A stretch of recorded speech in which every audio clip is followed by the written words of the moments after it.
Um jovem decidiu ir a uma festa numa discoteca de lá, a Slavia. Estava se divertindo bastante, bebeu algumas cervejas e conheceu uma garota que parecia gostar dele e que o convidou para outra festa. Logo ele aceitou e decidiu ir com ela. Foram a um apartamento onde continuaram tomando cerveja. Aparentemente lhe drogaram. Depois disso só se lembra de ter acordado numa banheira cheia de pedras de gelo. Ainda sentindo os efeitos da droga e da cerveja, olhou em volta e estava completamente só. Havia um bilhete colado na parede e escrito: "Ligue para o pronto-socorro no seguinte número ou morrer." Viu um telefone por perto e ligou de imediato. Relatou o acontecido, explicando que não sabia onde estava, que tinha bebido e o motivo da sua ligação. A atendente o orientou para sair da banheira e se olhar no espelho.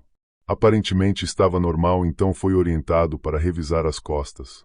Apercebeu 2 cortes de 15 centímetros cada na parte baixa das costas. A atendente o orientou para entrar de novo na banheira e aguardar até chegar a equipe de emergência que seria enviada. Infelizmente tinham roubado os seus rins e foi levado ao Hospital Getúlio Vargas. Cada rim tem um valor de 15,000 a 20,000 dólares no mercado negro. Ele nem sabia que isso existia. Algumas deduções podem ser feitas. A segunda festa era uma farsa. As pessoas envolvidas tinham conhecimentos médicos e as drogas que lhe deram não eram nada divertidas. Atualmente, essa pessoa está no Hospital Getúlio Vargas, conectado a um sistema que o mantém vivo, esperando encontrar um rim compatível. Estão sendo realizados estudos de compatibilidade para encontrar um doador. Existe uma nova máfia do crime organizado que tem como alvo pessoas que viajam a trabalho ou estudo. Esta máfia está bem organizada, financiada e conta com pessoal altamente especializado. Age em muitas grandes cidades e recentemente está muito ativa no Rio e São Paulo. O crime começa quando a pessoa vai ao barzinho, boate ou discoteca, casas de sexo, show de rock. Uma pessoa se aproxima e, ao vê-lo sentado, de preferência, ou com um grupo de amigos, começa a bater papo. Na próxima cena, a pessoa acorda num quarto de hotel ou num apartamento submergido em gelo na banheira e só consegue lembrar da última bebida que tomou. Há algum bilhete colado na parede para ligar para o pronto-socorro. Ao ligar, as atendentes, que já conhecem este crime, o orientam para checar cuidadosamente e sentir se tem um tubo que sai da parte baixa das costas. Caso a pessoa encontre o tubo e responda positivamente, a atendente pede para ele não se mexer e aciona os paramédicos para auxiliar. Ambos os rins foram retirados. Isto não uma farsa ou um conto de ficção real, tem sido documentado e confirmado. Se você sai ou conhece alguém que o faz, preste muita atenção. Existem médicos experientes e inescrupulosos que cometem este tipo de crime. A Polícia Federal tem recebido notícias sobre estes fatos e estão preparando o seu pessoal. Por favor, comente esta história, conte a todas as pessoas que puder. Nota: passe a informação para todos os seus conhecidos, principalmente os jovens que frequentam barezinhos à noite. Muito embora o grosso das histórias relacionadas a essa lenda seja de uma, ou até duas, ladra de rins, na verdade foram muitas as versões e o ponto em comum entre elas era a de uma bela mulher que enganava suas vítimas, seja elas adolescentes ou adultos sedentos por sexo. As vítimas, no início da lenda, eram turistas ou pessoas viajando a negócios. Em algum bar da cidade, um estranho sedutor ou uma linda estranha puxava a conversa, convidava o visitante para ir a um lugar mais tranquilo e oferecia um drink. Em pouco tempo, a vítima ficava zonza e desmaiava. Acordava horas depois numa banheira cheia de gelo. Ao lado da banheira, um telefone e um bilhete. Ligue para o serviço de emergência imediatamente. Apavorada, a pessoa descobria uma grande incisão nas costas. Seu rim tinha sido retirado cirurgicamente para ser vendido no mercado negro de órgãos. Na versão das crianças, afinal, existe uma versão infantil para essa lenda. Elas apareciam dias depois na porta de suas casas com a enorme cicatriz nas costas. O pânico chegou a tal ponto que órgãos de saúde dos Estados Unidos fizeram uma campanha pedindo para que vítimas do tenebroso golpe fizessem contato. Ninguém ligou. Mas a história rendeu um curta-metragem que ainda circula pela rede. Essa é uma das lendas urbanas mais conhecidas, sendo citada em até filmes. A história do ladrão de órgãos ficou bastante conhecida e até ganhou um apelo totalmente negativo para o Brasil no filme americano Turistas. De acordo com a lenda, um homem sai para beber à noite em um bar. Passado um tempo, chega no estabelecimento uma linda mulher em que, ao mesmo tempo que tem um corpo escultural, possui um face angelical. Então ela se senta do lado do cara e começa a puxar papo, visto que rola um clima entre os dois e acabam indo para um motel. Chegando lá, a mulher lhe oferece mais uma bebida, só que essa contendo sonífero, e ele, não percebendo, toma, e minutos depois fica tonto e desmaia. No dia seguinte, ele acorda dentro de uma banheira cheia de gelo e, com ele ainda meio tonto devido ao efeito da droga, encontra um bilhete do lado da banheira escrito: "Ligue rápido para o hospital ou vai morrer". Então ele, assustado, liga para a emergência e é orientado a verificar se há 2 incisões nas costas na altura do rim, e então que ele percebe que teve os 2 rins roubados. Infelizmente, existe uma história por trás desta lenda. Uma história tão real que o caráter lendário dela é apenas a ponta do iceberg. O tráfico de órgãos é a prática ilegal de comércio de órgãos humanos, coração, fígado, rins, etc., para o transplante de órgãos. Há uma escassez mundial de órgãos disponíveis para transplante, contudo o comércio de órgãos humanos é ilegal em todos os países, exceto no Irã. O problema do tráfico ilegal de órgãos é generalizado, embora os dados sobre a escala exata do mercado de órgãos é difícil de obter. Se deve ou não legalizar o comércio de órgãos, e a maneira adequada de combater o tráfico ilegal, é um assunto de muito debate. Os traficantes de órgãos operam de várias maneiras. As vítimas podem ser sequestradas e forçadas a desistir de um órgão. Algumas, por desespero financeiro, concordam em vender um órgão, ou são enganadas ao acreditar que precisam de uma operação cirúrgica e o órgão é removido sem o seu conhecimento. Algumas vítimas podem ser assassinadas. Um dos casos mais conhecidos é o caso Paulinho Pavese, morto aos 10 anos em abril de 2000, em Poços de Caldas, MG. O menino ficou gravemente ferido após cair do prédio onde morava e teve os órgãos retirados quando ainda supostamente estava vivo. Paulinho brincava com os amigos quando caiu da sacada de uma área de lazer que ficava no primeiro andar do prédio onde morava com os pais. Após ser socorrido e hospitalizado, passou por uma cirurgia, foi induzido ao coma e 2 dias depois, dado como potencial doador de órgãos, teve os rins e as córneas removidos. Quando o pai recebeu a conta do hospital, pouco menos de R$ 12.000, questionou os valores ao observar rasuras nos prontuários. A documentação apresentada mostrava supostas contradições no diagnóstico de morte encefálica do garoto. O médico responsável teria registrado a observação sem morte encefálica, portanto não cumpria os requisitos para a retirada dos órgãos. Uma dupla cobrança, feita ao pai e também ao Serviço Único de Saúde, SUS, dos serviços de internação, anestesia e remoção de órgãos fizeram com que Pavese suspeitasse das irregularidades praticadas pela equipe responsável por transplantes.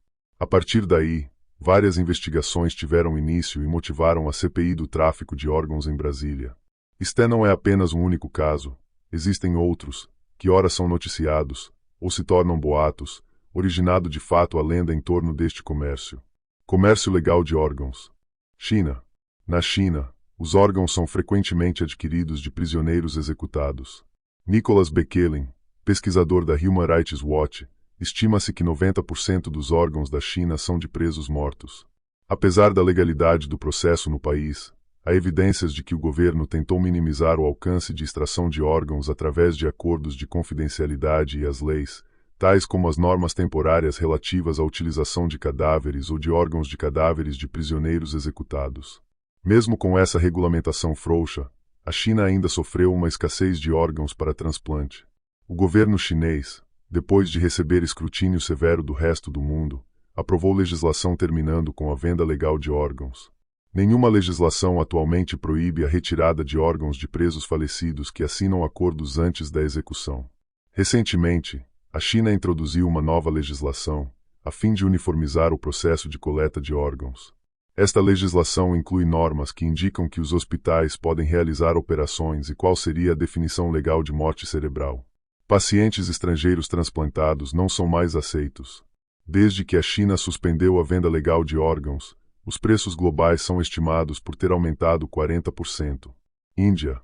Antes da aprovação da Lei de Transplante de Órgãos Humanos, em 1994, a Índia tinha um mercado legal bem sucedido na negociação de órgãos. O baixo custo e disponibilidade trouxeram aos negócios ao redor do globo e transformaram a Índia em um dos maiores centros de transplante renal do mundo. Vários problemas começaram a surgir durante o período de comércio legal de órgãos na Índia. Em alguns casos, os pacientes não tinham conhecimento que um procedimento de transplante de rim ocorreu mesmo. Outros problemas incluíam promessa aos pacientes de uma quantia muito maior do que a que foi realmente paga. As questões éticas que cercam a doação de contribuição empurraram o governo indiano a aprovar uma legislação que proíbe a venda de órgãos. Apesar destes avanços, ainda existem brechas nas leis atuais que permitem que os doadores não relacionados para doarem órgãos aos que estiverem emocionalmente próximos do receptor. Em muitos casos, o doador não pode ser do mesmo país que o paciente, ou até mesmo falar a mesma língua. Irã. 9. No Irã, a prática de vender um dos rins para lucro é legal. O Irã atualmente não tem listas de espera para transplante renal. As vendas renais são legais e reguladas. A Associação de Caridade para o Apoio a Pacientes Renais, CASC, e a Fundação de Caridade para Doenças Especiais, CFSD, controlam o comércio de órgãos, com o apoio do governo. As organizações combinam doadores aos destinatários e criam testes para garantir compatibilidade. Os valores pagos ao doador no Irã variam, mas os valores médios são de $1.200 para a doação de rim. Oportunidades de emprego também são oferecidas em alguns casos. Tem sido argumentado que o sistema iraniano é em alguns aspectos coercitivos, como mais de 70% dos doadores sendo considerados pobres pelos padrões iranianos. Há também evidências de resultados altamente negativos tanto na saúde e bem-estar emocional para os doadores iranianos. Filipinas. A venda de órgãos foi legal, nas Filipinas, até a proibição entrar em vigor em março de 2008. Antes disso, as Filipinas foram um destino popular para turistas de transplante. A Agência de Informações das Filipinas, um ramo do governo, promovia pacotes com tudo incluído de transplante de rim que eram vendidos por cerca de $25. Desde a instauração da proibição da venda de órgãos, os transplantes caíram de 1.046 em 2007 para 511 em 2010. Comércio ilegal de órgãos.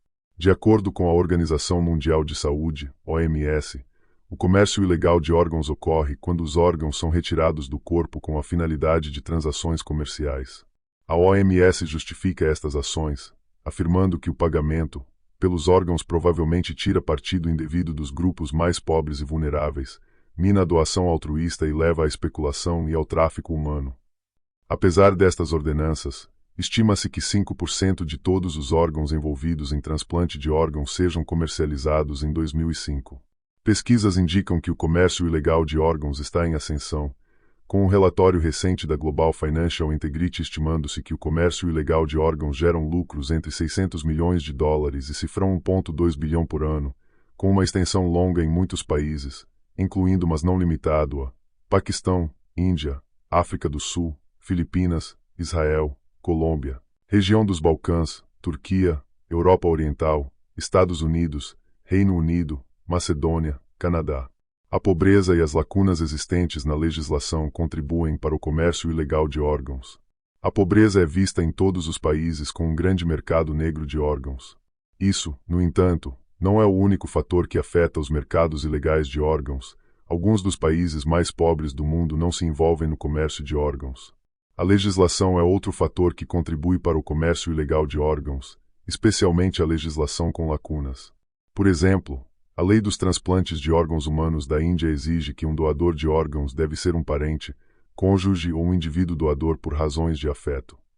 Muitas vezes, as alegações de afeto são infundadas e os doadores de órgãos não têm conexão com o destinatário. As transações monetárias para os órgãos são ilegais na Índia no momento, mas não há leis sobre fundos doados ao cônjuge. A inclusão do cônjuge fornece uma brecha para o comércio ilegal.